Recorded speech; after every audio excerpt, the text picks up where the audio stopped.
much, Economic Times, for this invitation to participate in this discussion at the Global Business Summit. Though I regret that I couldn't attend the Prime Minister's session yesterday, but I watched it very closely from my office where I was working last evening. And I'll try and keep away from many of the issues that the Honorable Prime Minister has referred to yesterday. Another 3 months from now, we complete 4 years in government. And there is a sense of satisfaction, at least that I have, that the last 4 years have seen India, despite many global adversities, being one of the faster growing economies, if not the fastest. At the same time, it's been possible to blend political prudence with economic reforms. It's been possible to keep both the direction and the pace of economic reforms going. And I think an agenda for the future has been laid down where Indian public opinion is not merely aspirational but also very impatient. And therefore all governments, center, state, future governments, will all now have to act and deliver in accordance with that aspiration. I think the direction, and these are, when we speak in terms of New India, the few basic points that I would like to flag and then leave it to Mr. Ganguly to take the discussion forward. The first, of course, being that the object of the entire exercise has been, both for domestic and international investors, to make India one of the better avenues for investment. And I think that's a destination which we seem to have established. If at all, it can now further improve from now onwards. The second, I think we should now stop repeating the phrase ease of doing business. We've not only moved up, but with the kind of micro reforms which now are in the process of being planned, I think over the next 2 to 3 years, from position number 142 to 100, I think the target of 50 is fairly achievable. And that's something which government departments have identified right up to the micro level of the reforms as per the World Bank requirement, and we'll probably get it. And therefore, merely now repeating it won't help us, because ease of doing business was a governmental responsibility. And I can assure you that that responsibility is being fairly well acquitted. And I think we have to transform from there, from ease of doing business, which was a government responsibility, to an industry responsibility, which is the habit of doing ethical business. And in the habit of doing ethical business, I think, there is a section of the Indian industry which still has a significant distance to cover. And it is here that Indian industry itself needs to introspect. Governments in this area have done a fair bit in the last few years.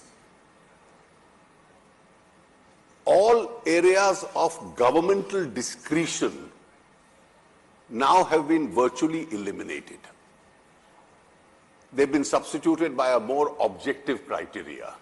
So you no longer have controversies of allocations of resources based on discretion or allocations of contracts based on discretions. The governmental systems are now increasingly making it more objective. political corruption in New Delhi radically brought down, if not disappearing. That's an important step forward. I had last year taken an important step, and next week onwards is going to be implemented a system of cleansing political funding, which was an important contributor to this whole practice of unethical businesses and the business-political party relationship. And therefore, funding through electoral bonds can now be through officially declared money, rather than the invisible process which went on into this country. And just as I mentioned that we eliminated discretions in matters of contracts, resources, I think this whole sea change which is taking place, which is undergoing in this creditor-lender-borrower relationship, because that old concept that money once borrowed may or may not be returned, that unethical practice which existed in India, I think it's something which had to come to an end. And today we are seeing a large significant change taking place, and the process that follows it now has to be extremely transparent and objective. And I'm quite glad at the fact that the initial experience of the IBC itself, with the government maintaining an arm's length distance, and the entire process which has been worked out under a quasi-judicial supervision, itself is proving to be reasonably transparent and objective itself. And therefore, governments having done their little bit, I think we must now stop using ease of doing business. That's something which can be well achieved in India. The Indian businesses have to realize that it has to be the habit of doing ethical business, which is something which now I think needs to be introduced. And those who deviate from that course must always remember that the consequences will not only be a commercial and a civil death as far as their businesses are concerned, but the law would be tightened further if necessary in order to find out where they are and what is the extreme action that law permits against such delinquent persons itself. Thank you, sir, for these wide-ranging comments. I think it sort of dwelt on many areas affecting the economy and indeed beyond. In fact, my first question actually was on this, the ethics issue. I think in one of your earlier comments, you talked about the lack of ethical practices in a section of the business community. Of course, you referred to it. If I can ask you, how widespread do you think the problem is? Is it a remnant of the license permit, Raj, which is still lingering over, or is this something which is much more widespread? Well, I think when I speak in terms of the ethical practices, I think it's a significant problem in India. And I'd be too glad that rather than always have a close look at what governments are doing, Indian businesses and industries looked inward. And this is a wide range. After all, this was the Indian model that you create the shell companies, right, and round-trip monies through them. This was a standard operating procedure that any practicing chartered accountant would advise you, and right, this has gone on for decades. Right. Now, if you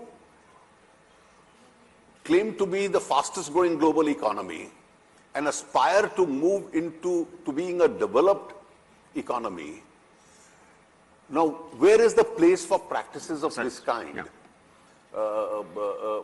In the world of business? then are the investors, when they look at government policy, are they going to look at their Indian partners and Indian competitors also with these kind of practices? This whole business of NPAs, how much of it is due to business failures, Right. and how much, some part of it in some companies may also be due to the fact that diversions may have taken place. Right. Cases where of willful default are something which is much more than merely a business failure itself. The bank frauds which are now come to surface. Now, if you periodically have incidents of this kind, I think the entire effort of ease of doing business itself goes into the background. And therefore, it is these cards on the economy which take the front seat. Ease of doing business going into the background, would you, are you referring to the fact that these kind of episodes might call for more regulation? Is that an issue that you see here? You see, I think they call for every person in position with whatever responsibility to undertake to perform his job, and where regulation is lacking, Right. if it needs to be strengthened, it needs to be strengthened. You see, ultimately, if a fraud is taking place in multiple branches of banking system, and you don't have a single employee who raises the red flag, doesn't that become worrisome for the country as a whole? Sure. And similarly, if you had the top managements who were indifferent to what was going on, or either unaware of what was going on, you had at least multiple layers of auditing system, Right. which chose to either look the other way or did a casual job. And you had an inadequate supervision right on top from Right. the supervisory agencies itself. Right. And therefore, I think who did what will eventually be found out only in the course of whatever inquiries are on. But it does create a worrisome situation. And is there scope for introspection, or is there need for introspection on the part of regulators also? I mean, you referred to it briefly. Because You see, we must always remember that regulators have a very important function. Regulators ultimately decide the rules of the game. Right. And the regulators have to have a third eye which is perpetually to be open, Right. and which must keep looking at the sector. But unfortunately, in the Indian system, we politicians are accountable, the regulators are not. Right.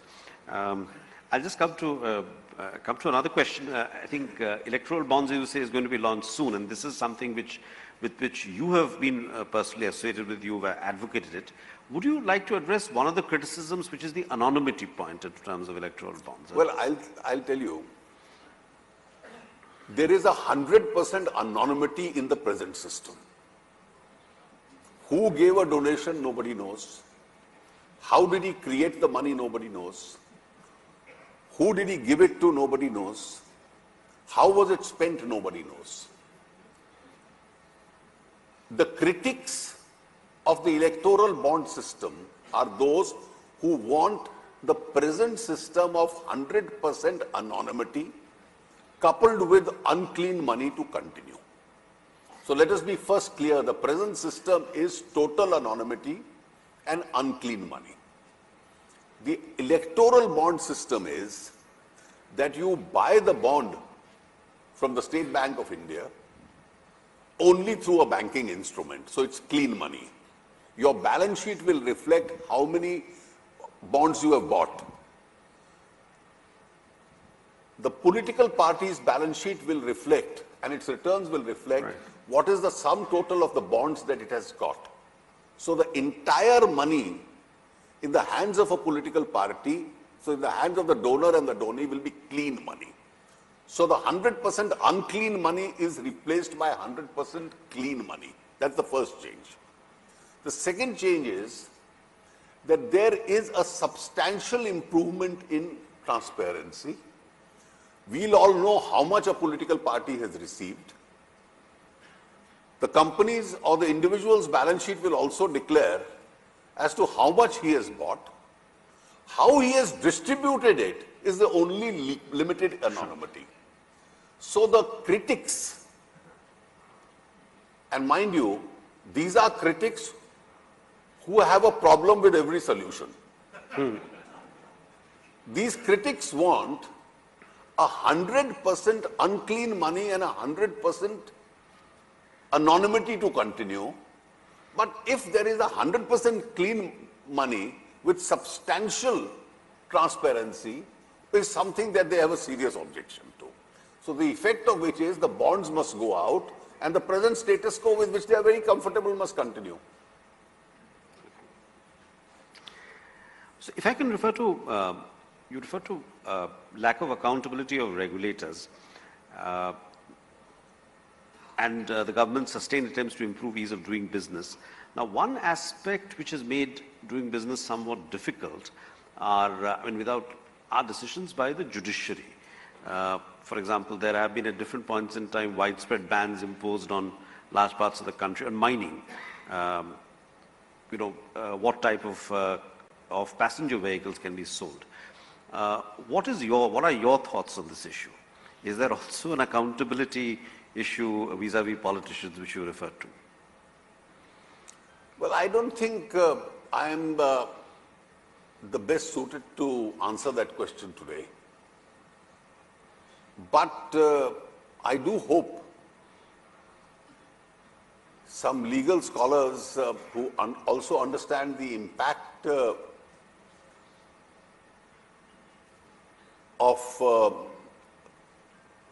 the judicialization of the economy at least undertake this as a research subject.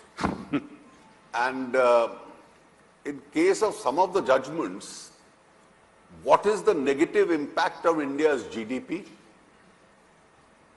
at the end of the year? And how many were the job losses caused on account of those judgments?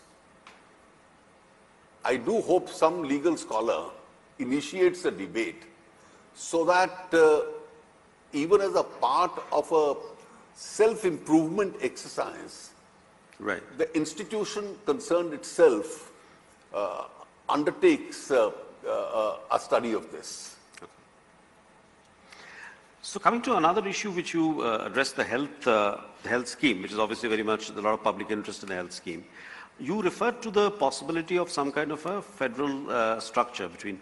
Could you elaborate a little more than that? Because as you said, the GST Council has worked very well. What exactly do you have in mind? You see, the GST Council model is statutory. Right, it's right. Prescribed by the Constitution.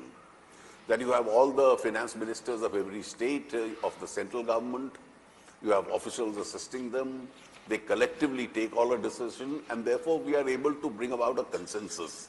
At the end of the day, even if political parties and spokesmen and their leaders outside take a particular position, right, the ministers within the council at least are able to work out and thrash out a reasonable consensus, because that's really required for governance.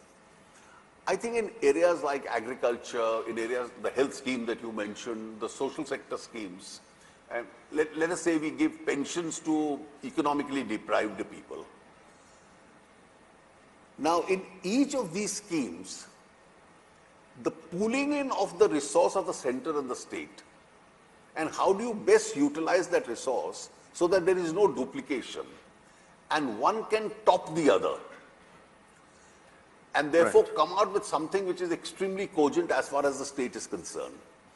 And I don't think there would be a single state which will say that I want a health insurance for the economically weaker section in my state for a lesser amount than my neighboring state.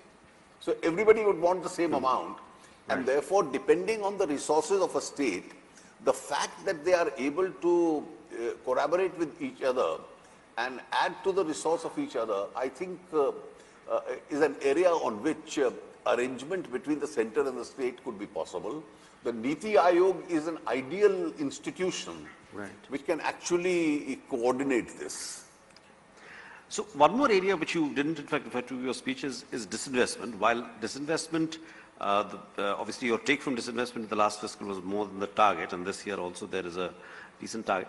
But these have mostly been sales to the stock market, either through the ETF route or sales of 5% and so on in many of the profit-making PSUs.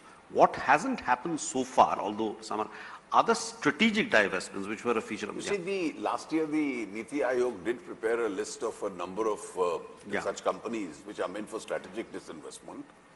And I think that's the schedule is there. Air India, of course, is the big one, which is progressing and seems to be progressing quite well. Okay. If I could ask you another question on something which the Prime Minister referred to last year, and this goes back to the first couple of questions on the ethics issue.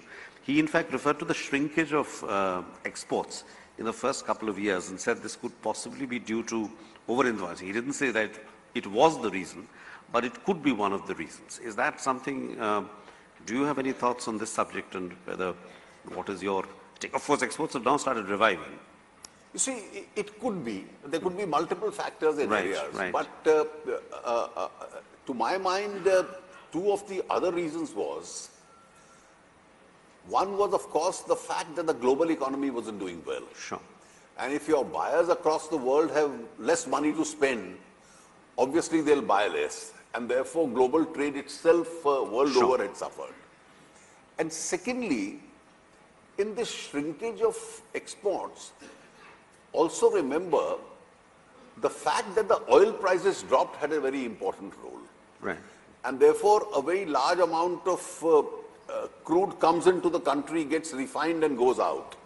And therefore, if the crude prices fall, in volume terms, the trade may be the same, but in dollar terms, the quantum of both imports and exports itself would optically be lesser because the crude price itself had fallen. So the refined oil which was going back was costing much less. The crude which came into the country was costing much less.